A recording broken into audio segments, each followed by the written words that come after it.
नमस्कार दोस्तों, कैसे हो आप? आशा करते हैं आप लोग बहुत स्वस्थ होंगे। और हमेशा की तरह इस बार भी हम एक बहुत अच्छे टॉपिक पर वीडियो लेकर आए हैं। और उम्मीद करते हैं आपको ये वीडियो जो है बहुत पसंद आई होगी। और आपके कोई भी सुझाव कमेंट होंगे तो आप हमें कमेंट बॉक्स में ज़रूर लिखना और अपने सजेशंस हमको ज़रूर देना। हमको बहुत बेसब्री से आपका इंतज़ार होता है कि आप कोई हमको सजेशंस दें कि किस टॉपिक को हम वीडियो बनाएं, किससे हमारा जो यूथ है, जो हमारा नौजवान है हमारे देश का, वो अपनी लाइफ को भी बढ़िया बनाए और हमारे देश की भी जो तरक्की है, डेवलपमेंट है, उसमें योगदान दें। तो बिना समय व्यर्थ करते हुए हम शुरुआत करते हैं अपने ग्रेट लाइफ फ्यूचर लाइफ जो चैनल है उसकी इस वीडियो पर। जो आज हमारा यूट्यूब चैनल है दोस्तों, उसका जो मेन मकसद है आपको पता लग ही होगा कि जो हमारी जो मेन फोकस है, जो युवा पीढ़ी है हमारी, जो स्कूल में स्टूडेंट्स हैं, कॉलेज यूनिवर्सिटी में, और भी जो हमारे नौजवान हैं, उनको सही मार्ग पे ला करके, उनको बुरे मार्ग से बचा करके, बुरी संगति से बचा करके सही मार्ग, उनको गोल तक कैसे पहुंचा जाए, उस मार्ग को बता करके लाइफ उनकी कैसे बढ़िया बनाई जाए और कैसे उनको समाज में और देश के तरक्की में योगदान करने के काबिल बनाया जाए, इस पर वीडियो है। तो आज की हमारी जो वीडियो है दोस्तों, वो है एजुकेशन सिस्टम। भारत का एजुकेशन सिस्टम कैसा है, पहले कैसा था और अब कैसा है, उसको कैसे बनाने की ज़रूरत है।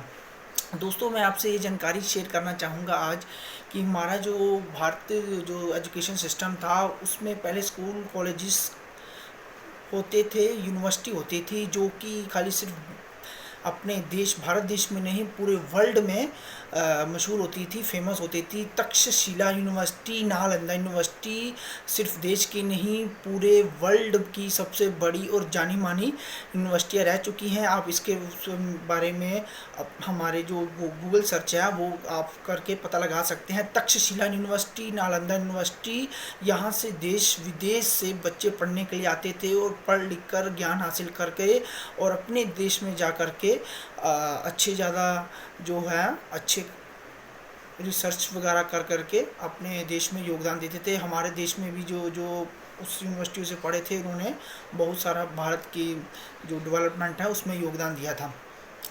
जब मुग़लों का था, मुग़ल जब आक्रमण करते थे, उनका मेन फोकस यही रहता था कि कैसे जो भारत की जो सोने की चिड़िया है, उसके जो कल्चर है उसको कैसे तबाह किया जाए, संस्कृति को कैसे तबाह किया जाए, और यहाँ पर जो बहुमूल्य संसाधन है, चाहे वो सोना चांदी, हर एक चीज़ जो मंदिर है, उनकी विरासत है, उनको कैसे बर्बाद किया जाए, और उनका ये फोकस रहता है। उसके बाद अंग्रेज आए तो अंग्रेज़ों का जो सबसे और मेन फोकस रहता था, उनका यही होता था कि कैसे भारतीयों के जो नौजवान युवा हैं उनको भड़का कर, आपस में लड़वा कर, उनकी जो शिक्षा पद्धति है, उनके कल्चर जो है, संस्कृति को गिरा कर कैसे उनको तोड़ा जाए और अपने अधीन सारा भारत को किया जाए।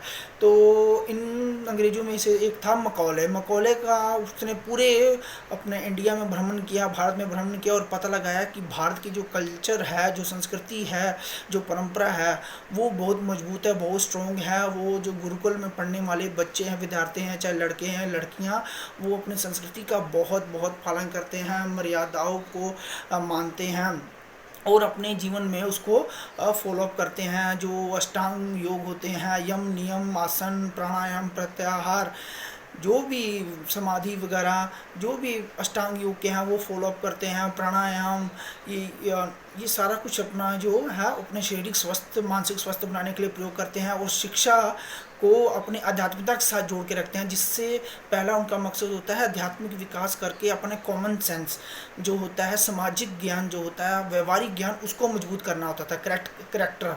तो उसने सोचा कि जब तक इनका करेक्टर बिल्डअप रहेगा, कल्चर बिल्डअप रहेगा, तब तक हम इन पर पूरी तरफ से राज नहीं कर सकते हैं। तो उसने सबसे पहले हमारी जो भारत की गुरुकुल की जो शिक्षा पद्धति थी उसको बदलना शुरू किया। अपने फॉरेन देश से, इंग्लैंड से उसने इंग्लिश को बढ़ावा देना शुरू किया। हमारी जो शिक्षा पद्धति थी, जो लेसन्स थे, उनमें बदलाव किए। भारत की संस्कृति के काफ़ी जो महत्वपूर्ण पेजेस थे उनको गैप करना शुरू कर दिया। इंग्लिश को बढ़ावा दिया गया कि इंग्लिश बहुत महत्वपूर्ण लैंग्वेज है और इसके बिना हम लोग तरक्की नहीं कर सकते। हमारे देशवासियों के दिमाग में ये घुट घुट कर भरा गया। और गुरुकुलों को नष्ट किया गया। उसकी जगह जो अंग्रेजी स्कूल हैं, अंग्रेजी माध्यम वाले जो स्कूल हैं, उनमें लेसन्स में उनके पाठ्यक्रम करिकुलर में बदलाव करके वो पूरे भारत के बच्चों को परोसा गया। और उसका नतीजा आप देख ही रहे हैं कि आज़ादी के इतने सालों बाद भी हमारे बच्चे जो हैं हिंदी बोलने में शर्म करते हैं। अपनी भारत की सनातन धर्म जो कि पूरे विश्व का सबसे पुराना और सबसे सहिष्णुता वाला धर्म है, उसको पालन करने में वो शर्म करते हैं हमारे देश के युवा युवतियाँ। तो इसका सबसे पुराना कारण यही है, मकौले की थ्योरी थी कि उनको संस्कृति से अपना नफरत करवाया जाए, उनको नीचता का अभ्यास कराया जाए कि तो आपकी संस्कृति जुड़ी नहीं है। फॉरेन की जो इंग्लिश बोलने वाली संस्कृति है, वेस्टर्न कल्चर, पहनने का हो, खाने रहने पीने का हो, उनके दिमाग में घुट घुट कर भर दिया जाए। कंपैरिजन की जो तुलना है, जो दिमाग में उनकी मानसिकता भर दी जाए।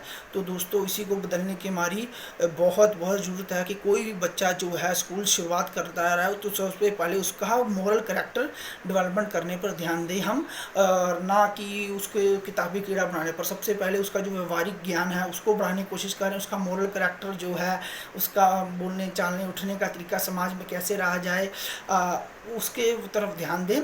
पेरेंट्स से ही शुरुआत होगी, उसके बाद टीचर्स, कॉलेज यूनिवर्सिटी के जो टीचर्स प्रोफेसर्स हैं वो ध्यान दें, और उसके साथ साथ अपने पढ़ाई ज्ञान करते हुए और देश से कैसे अपनी जो पढ़ाई है, अपने जो कोर्सेज है, उसका फ़ायदा अपने समाज और अपने देश को दिया जाए, ये उनके दिमाग में वो गोल सेटअप करवाना है।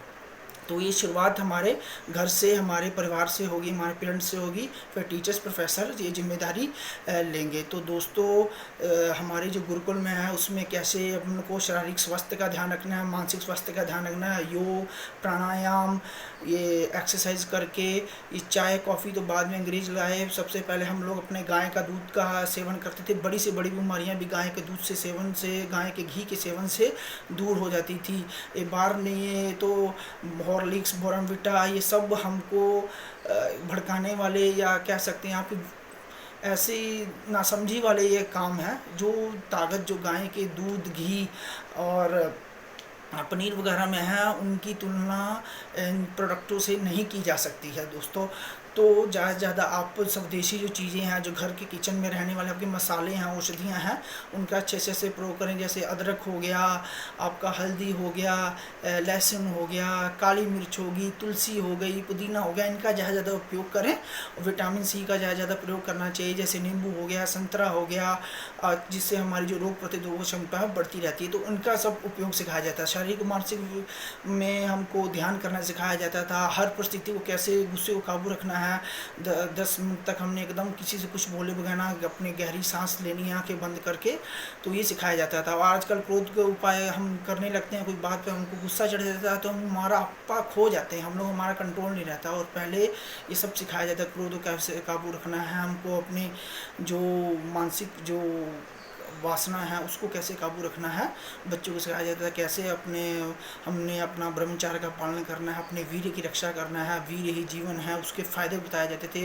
वीर्य को, सीमन जो है उसके लोग के नुकसान बताए जाते थे, सब बताया जाता था। विवेकानंद ये जैसे जो होते थे महापुरुष, उनके जीवन को सुनाया जाता था, उनको जीवन में लाने का कैसे प्रयास किया जाए उसके बारे में बताया जाता था। तो मेरी आपसे दोस्तों यही विनती है कि अपने जो देश का, जो भारत का एजुकेशन सिस्टम जब बदलेगा तो बदलेगा, लेकिन हमको आज अभी से ये शुरुआत करनी पड़ेगी कि हमको अपने बच्चों को कॉमन सेंस का जो सामाजिक ज्ञान है, व्यवहारिक ज्ञान, वो अभी से देना पड़ेगा। अपने देश की जो शिक्षा पद्धति है, जो पुरानी शिक्षा, गुरुकुल शिक्षा पद्धति थी, उसका ज्ञान देना हमको बहुत ज़रूरी है। और मैं यही आशा करता हूँ कि आप लोग इस पर ज़रूर ध्यान दोगे और अपने भारत देश की जो प्रभुसत्ता है, जिसको कहते हैं कि भारत विश्व का गुरु है, हमेशा से मार्गदर्शन करता आया है, उस पर आप उसको ज़रूर आगे की तरफ ले जाओगे। तो इसी सब के साथ मैं आज एक और नए वीडियो टॉपिक का वादा करते हुए कि और टॉपिक के साथ आपके साथ वीडियो शेयर करूँगा, इजाज़त लूँगा। और सबसे यही प्रार्थना करूँगा कि आप अपना जो समय का सदुपयोग करते रहें अच्छे से और एंजॉय करिए लाइफ के सफ़र को। और धन्यवाद।